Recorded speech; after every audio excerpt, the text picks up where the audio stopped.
Hello, everyone. Welcome back to Still We Persist. My name is Sienna Kaske. I use she and her pronouns, and I'm the I, Women of Color Initiative Leadership Liaison. And hello, everyone. My name is Tamara. I use she and her pronouns, and I'm the I, Woman of Color Graduate Assistant.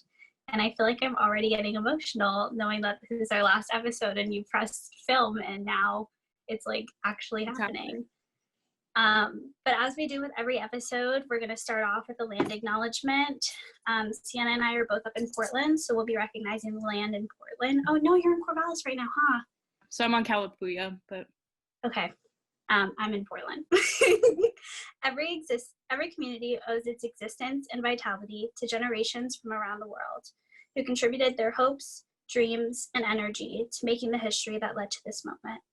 Some were brought here against their will, some were drawn to leave their distant homes in hope of a better life, and some have lived on this land for more generations than can be counted.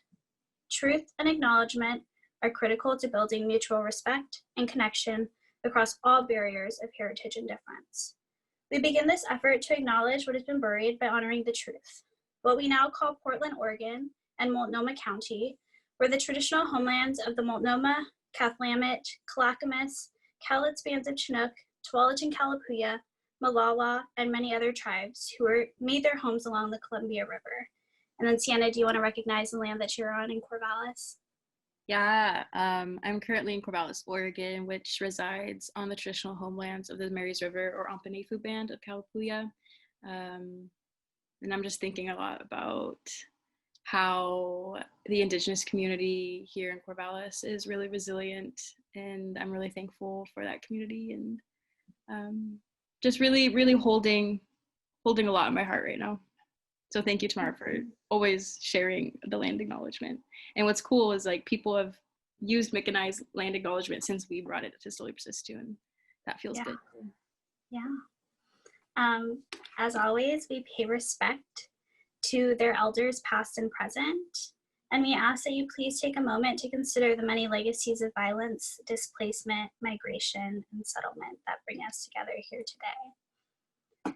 And I think it's also really important that we take the time to recognize Native and Indigenous communities too in the time of COVID, and recognizing the way that they have been disproportionately affected by COVID. So as much as you can, continue to like dig into learning around Native and Indigenous populations and find ways that you can both support the folks within those communities as well. Perfect. So like Tamara said earlier, this is our last episode with us, at least. This Still We Persist started as a thought spring of 2019. And it was just like Jada Pinkett Smith and Willow Smith were out here doing red table talks. And I was like, Tamara, we can do that with Aya. Mm-hmm. And we did it. And now we're here at our last episode filming from our houses, which is very different from our first episode. And I think all of that just makes sense, weirdly enough. It just shows how adaptable women of color are, and how sometimes I feel like Miss is incredible, even though she's a white woman, but you know how she like stretches really long and is always like, boom, boom, boom, I got this. Like that's women of color. Like that's Aya, that's Still We Persist, and like us just constantly stretching and bringing people in and then going back to ourselves. And this journey is amazing. Yeah, it's so wild to think that we're like at you and I's last episode, just because I can so distinctly remember like sitting around and being like, oh, we want to do this, like we want to make a podcast or a webcast and we want to like focus on women of color, and then just going throughout the journey of actually doing it, like taking the time, sitting down with so many different people. Like we've sat down with so many different people and shared space with folks like both at OSU, and then like getting to sit down with Ayana, and like continuing to build and grow our little like Aya community around a table with like a fern tablecloth. It just like boggles my mind. And even thinking about the relationships that we built with OMN and working so closely with Andrew, like shout out Andrew, you are amazing. Yeah, I just feel like I've had so much personal growth around the table with you and with all of our guests, and can't think of a better way or like a better project or whatever this is, like life-changing event to be a part of as I like wrapped up my last year of grad school. Yeah, and I was, as you were saying that, and I was like thinking back to all of the conversations we've had and how just even the episodes that we filmed where it's just you and I. And I think back to our self-love episode when a lot of people were like sending us DMs and like, hey, can you talk about self-love? And we're like, okay, let's talk about self-love. Not too great with it, but, and I just remember that conversation, like, even though we felt like we weren't too good at it, or if we were good at it, we talked about it and we cried about it, and we shared that emotional space in an Orange Media Network like filming studio. And I wouldn't have been able to be that honest and to be that vulnerable on the show if I didn't have you, Tamara, if I didn't feel trusted and I didn't feel like comforted by you, because I wouldn't have been able to say everything without you there. I feel like you're such a rock to, you are a rock to Aya, and you are an Aya elder. And this has been such a blessing, like talking with you, because I know that you're going to be so big one day, and oh my God, all these people are going to find these YouTube videos and be like, look at when Tamara and Sienna were so small. But I think it's just shown the beauty of the OSU community. Like I think back to our first episode with you, and then Charlene Martinez and Louie White Bear and Sahana Prasad and like Taylor Inaho, like all of these amazing people sharing space and talking about themselves. And like it gives me chills knowing that people trusted us to share their story with us. Yeah, and I mean, it just shows the power of storytelling and like sitting down and being an authentic community with folks, like really giving folks the space to share their story in whatever form it may be. Like I've learned so much over the past year sitting down in conversation with folks. Like I have learned so much. I remember sitting down at our like multicultural Greeks episode and being like, I know nothing about multicultural Greeks, and walked out with so much knowledge that I was like eager to share with my sister and like other people too, just like making sure that we're connecting folks. And so I feel so lucky to have been able to share space with so many amazing people. And like you are one of the most amazingest of people.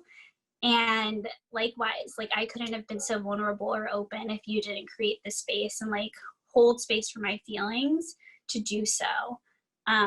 Like the way that you have, like the way that you can just allow folks to speak authentically, and no judge, like you don't have judgment, and you just sit there and you listen so intently.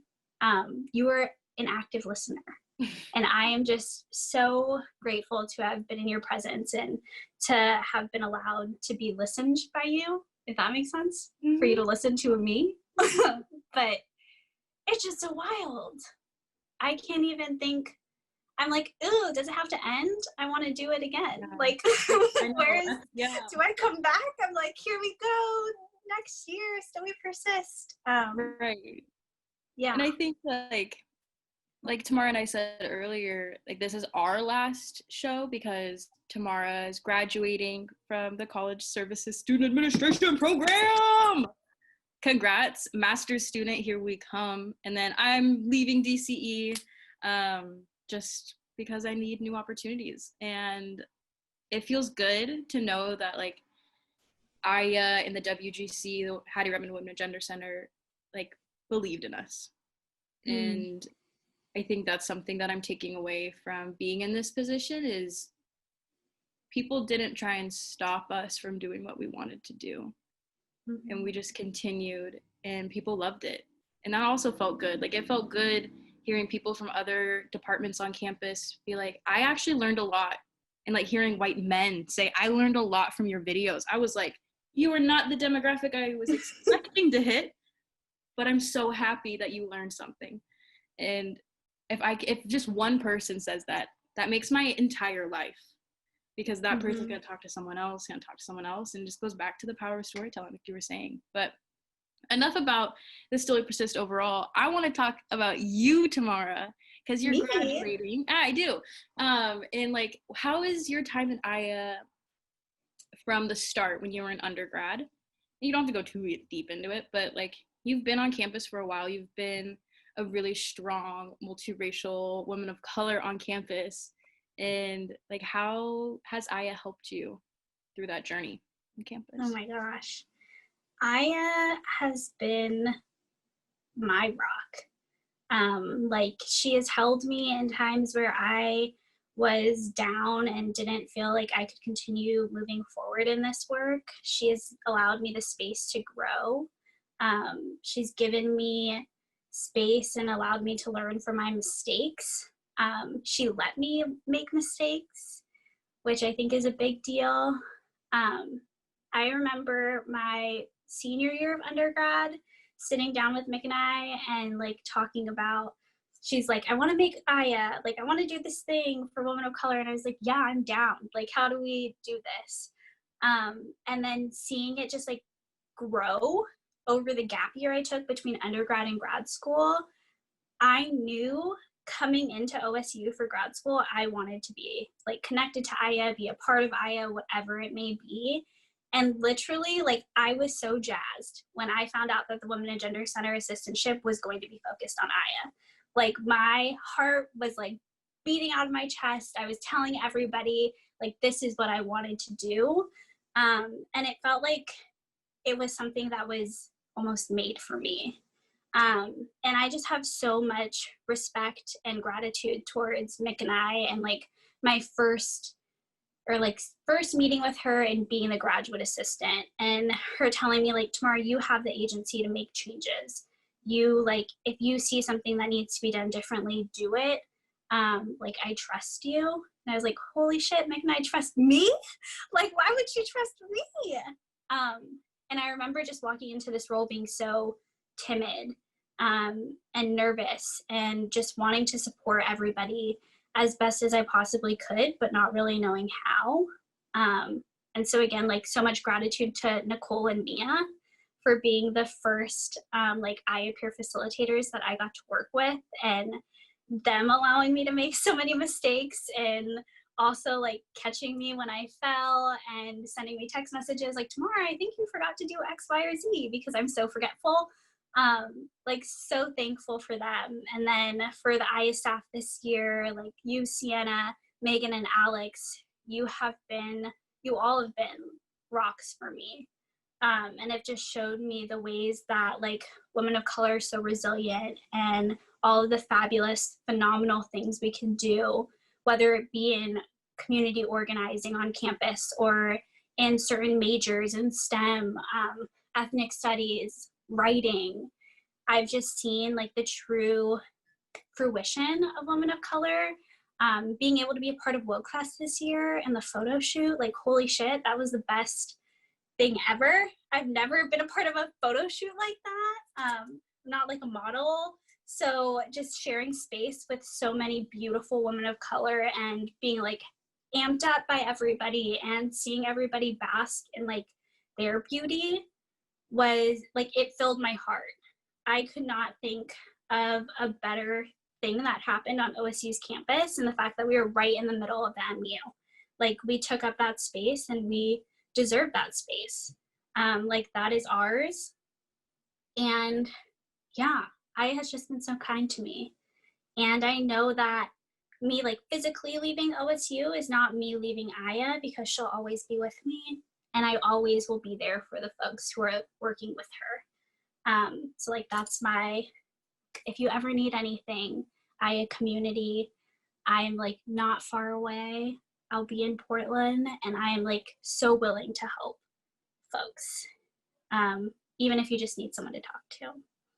But Sienna, what about you? How has Aya helped support you in your growth? I know, I was like thinking about that right when I asked you that question. I was like, oh, Tamara's gonna ask me that question too. I just, when you brought up the photo shoot, I like instantly started tearing up, because that day was so ethereal. And that moment in time was so special and so magical, and it was amazing. Even seeing people that were uncomfortable to get their photo taken like pop off when their photo was taken. And I think hearing people be like, I've never been around this many women of color before, and there was this like laughing, there was dancing, there was singing, there was jumping, there was like so much music and so much love, and it was just femmes of color. And it was like, I've never been in a area like that, and we were all outside and it was sunny, and like Mother Nature was just hella looking down on us. And I think like that moment is so special, and it's not a moment that technically needs to be recreated at all. I don't think that that should be a goal for anyone, but I think that those moments like that are so key to like women of color student development in higher education. And I'm only saying that because that's what I know right now, but I'm sure that's needed in other places too.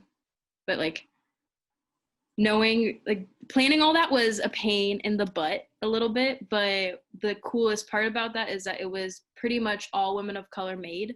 And like I said earlier, like Elastigirl, that's what we are. So like Paige came on, who was the creative director who I met through Damn Chic, who is like, I love you, Paige. If you're ever watching this, Paige, you were one of my biggest role models coming to OSU. Like you met me freshman year and took me under your wing for Damn Chic and totally like amplified my creativeness totally. So Paige, I love you lots, and thank you so much for helping me with Woke Fest.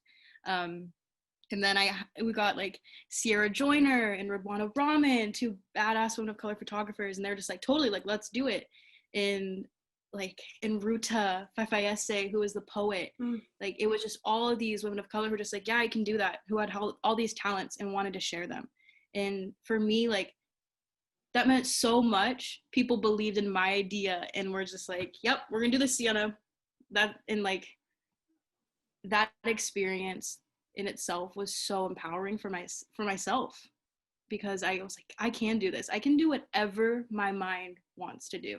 And I think that's what Aya really taught me. Before I came to Aya, I always knew that I had options, and I always knew that I was gonna be something. I really want to be something, and I always wanted to be like that since I was like 7. And I think Aya actually gave me the tools in the space to really dig deeper and find more about like what Sienna is, who she wants to be. I've learned a lot of my core values in Aya.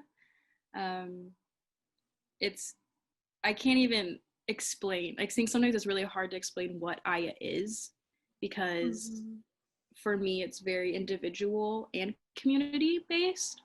I think it's really important on the individual because like that intentional care aspect of talking with someone and or just getting a cup of coffee and just coloring or doing something with another person and just making them feel comfortable for an hour, making someone on campus feel like they have a space to come to and just sit and drink a cup of tea. And like that is what Aya is. And Aya is everything, and just like this ever flowing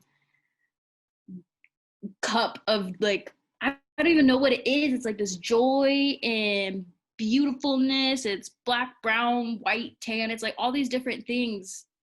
And I'm so grateful to be a part of it. And it's hard to talk about, but like I've learned so much about myself. I've learned so much about what it means to be a woman of color. Like I didn't grow up around a lot of women of color in my life, because a lot of them are in California, and so I didn't really have that like mentorship role growing up. And so like right now I feel like I am being like the brown mother that I always wanted and needed. And that's no discredit to my mom at all. I love my mom, trust me, but like there's something different about like brown mothering yourself. And I think Aya allowed me to find my culture and find my identity in ways I didn't know I needed to. Yeah, I would echo that. And like Aya is a spirit. Like the more and more you talked about it, and like you talked about the individualistic essence of Aya, I feel like I is a spirit that comes to you, and it like she meets you where you're at. And she fills your cup in the ways that you need to be filled. And she helps you work on the pieces of yourself that maybe you didn't know needed to be worked on. Like recognizing how I learned how to advocate for myself during my time with Aya. And like trust myself and trust my gut and move with the energy that like comes in and out of my life. She's just so amazing. Like, how'd she do that? How'd she allow us to come in here and be like, how'd she do that? What? Yeah, what? What do you think? It's wild. Tamara, what do you think is one of your favorite moments during your time in Aya? Oh my gosh. One of my favorite moments. I just feel like there's so many. I think for me, truly, it's been the like times where the Aya teams, like whether it be like the first iteration of the Aya team with me and Nicole, or this year's Aya team with Megan and Alex, like the times where we've gotten to share space together. So like I think about this year, like huddled back in my like little office area, and we're like checking in with one another and just like laughing about things. That is my favorite moment because there's just so much care. Like Aya creates such a special connection between everyone she touches, and so being able to share space with you all either on like a weekly or every other week basis, like those are my favorite moments where I get to laugh with you all and just hear about your weeks or whatever it may be, where I get to cry with you all, but just sharing space with the Aya teams. What about you?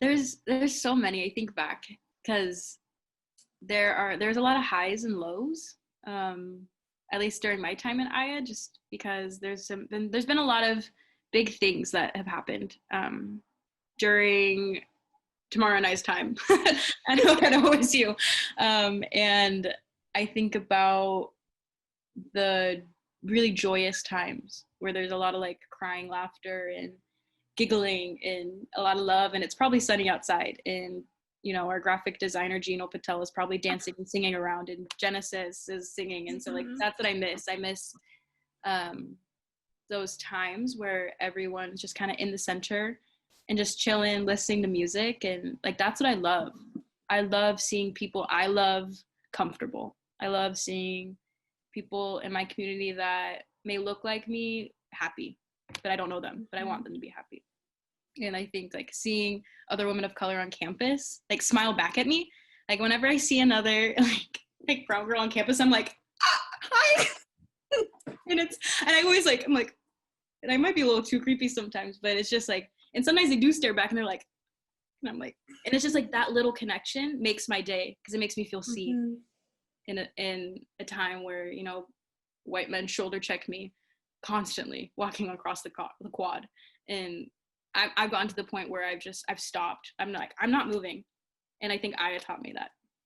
I think Aya really gave me the strength to push back on like dominant culture at OSU. And I am so grateful for that. And it's like, there's no favorite moment I have. It's a culmination of all these feelings and little times that meant so much to me. Yeah. I think about the power of representation that Aya brought into my life. And I always like talked about representation and how important I thought it was, but it wasn't until I got to work like with Aya and see the Woke Wednesdays come in every week and be on Still We Persist and talk to a new person every week and like hear from folks about how impactful that was for them, and how impactful that was for me, because then I could finally see myself in different spaces for the first time ever. Like I never thought about like me or like other women of color in STEM before I walked into Aya and like learned so much about the world of women of color in STEM and like the fabulous work that they're doing too. And so like how that representation matters. And I love your stories of like walking down and smiling at different people. They're like, what's going on? But also seeing the folks who like light up when you smile at them and you see them. Because I think has the power to like help people feel like they're seen.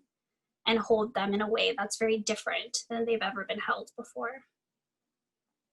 Yeah, and I think about, you know, the people that may not have fully come into their woman of color identity, and like watching people blossom in that has been really cool, and really beautiful, because identity work is a lifelong journey. And at least for me it is, and anyone that tells you differently, I would love to talk to them. Yeah. And so for me to be 21 and like doing all this self-work and community work, like, what's that word, continuous coexisting, I'll pick that word, coexisting together, like I think I'm living my best life, even though it's hard, because I get to be with you, and I get to be with Alex and Megan, and knowing that things get hard, knowing that I have a team to like fall back on and just cry with, and just like sit with, and just feel like relax my shoulders, like that means so much. And it's, I think for me it's sad that that's so much. Yeah, and I think like my growth as a woman of color was so pushed by Aya, definitely. And like I think I came in this multiracial queer little girl being all like, I am strong, I know who I am, and then me getting tossed into this work and being like, haha, you don't know who you are. And I think that was exciting for me, and it's cool being 21 and being in this position and doing that community work and self-work continuously and together, because that means that I feel like I'm actually doing my purpose, and I feel like I'm learning about myself and the people around me at the same time. Yay. I'm excited for you. Yeah, and I have learned so much from you, and your process of growth, and like same, like I'm still figuring things out, and I like topple through things, and I talked about it on So We Persist, just like last year was the first year I had my hair braided or anything like that, and what that meant for me. And so like the power of continuing to understand and like peel back the layers of your identity and the way that they like coexist with one another and like mix together to create a very beautiful like you in whatever form or facet that may be for each of us individually. And that learning never stops, right? And learning isn't linear. I think that's the biggest thing too. Like this work has taught me so much that we're, as Walida Iramisha says, it's a spiral at best. And so like, how do I live into that spiral? And how do I continue to do this work and like find self-care practices that are good for me, that make sense for me, so I can continue to come back into this work every single day? Because I also don't want to like romanticize that this is all like rainbows and butterflies. Like you said, it's hard. And there's tears that are shed sometimes. And there is like, for me personally, I had a lot of self-doubt about like, should I be here? Like, why am I here? Why did anybody think I could do this? But allowing Aya to kind of hold me, and like the folks who are connected with Aya, I think about you, Charlene, Mick, and I, like folks who are like, no, you're doing exactly what you need to be doing. Don't question yourself and keep moving forward with what you have. And also allowing me to pause when I needed the breaks. I'm gonna throw a question to you. Oh no. And this is what we tell all of our guests as they come on to Still Persist. But Tamara, if you have anything to share with the Aya community, what would it be? Thank you. Bring up now. It's a thank you. I am so thankful for you all. Thank you to Evan Harvey, to Mick and I, Arafini, to Charlene Martinez, Isamar Poi, like all of the people who worked on Aya. Like, thank you so much for laying the foundation for such phenomenal work. And thank you to like each of our viewers and the people who get the Woke Wednesday emails and who follow us on Instagram. Like, thank you for allowing us to do something that we love, and for like also critiquing us in the times where we might have needed to shift or change, and allowing us to like fumble a little bit. Like, thank you so much. And you all are so powerful. And I just am so grateful to have shared space with you. What are your lasting words, Sienna? I think I like when you were saying like all the people that worked so hard to like get Aya, like just shout like double thanks to all of you and the women of color that were here in like the 90s. I think about April Waddy, like I still want to meet her, and she was the first Black ASOSU female president, and like so many other things. Like she worked at the BCC, she was on the student fee committee, and I think about her a lot. And she led a protest in 1996 on OSU's campus because of some fraternity people wearing KKK masks around Corvallis and on campus. And I think about her, and I think about all of the women of color that came before her, even that we don't know about, that came to OSU. And I think like what I want the IA community to know is like, remember us, remember the people who created this, remember the people who will come after us, remember like the things that bring you joy, and remember that like love is going to get you so far in life. And I think that Aya has shown me like what that love can be and what it can look like, and how it is such a key part of organizing and creating just futures.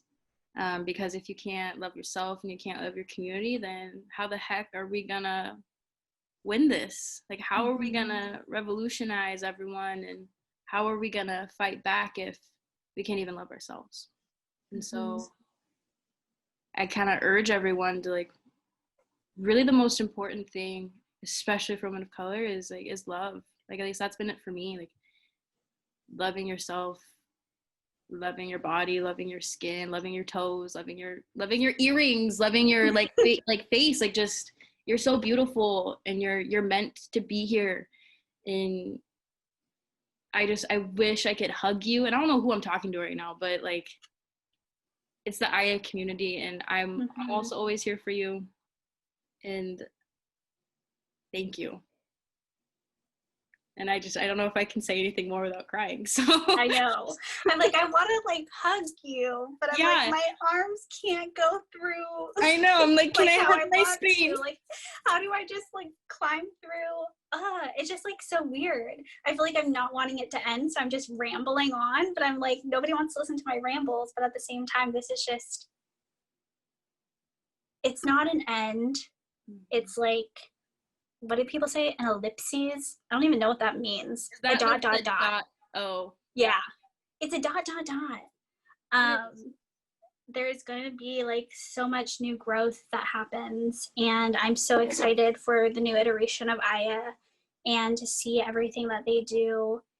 And yeah, I'm just so grateful to have had this experience and for people to have taken the time to listen to me. Yeah. What? Yeah. And share space with me. I need to stop.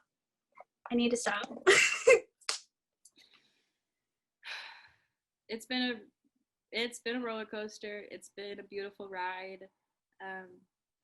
And just thank you everyone who's stuck with Slowly Persist so far and continues to watch this, and hopefully we'll be back next year. Loving you all. So much love. You and all your families and loved ones are doing well. Bye, y'all. Bye.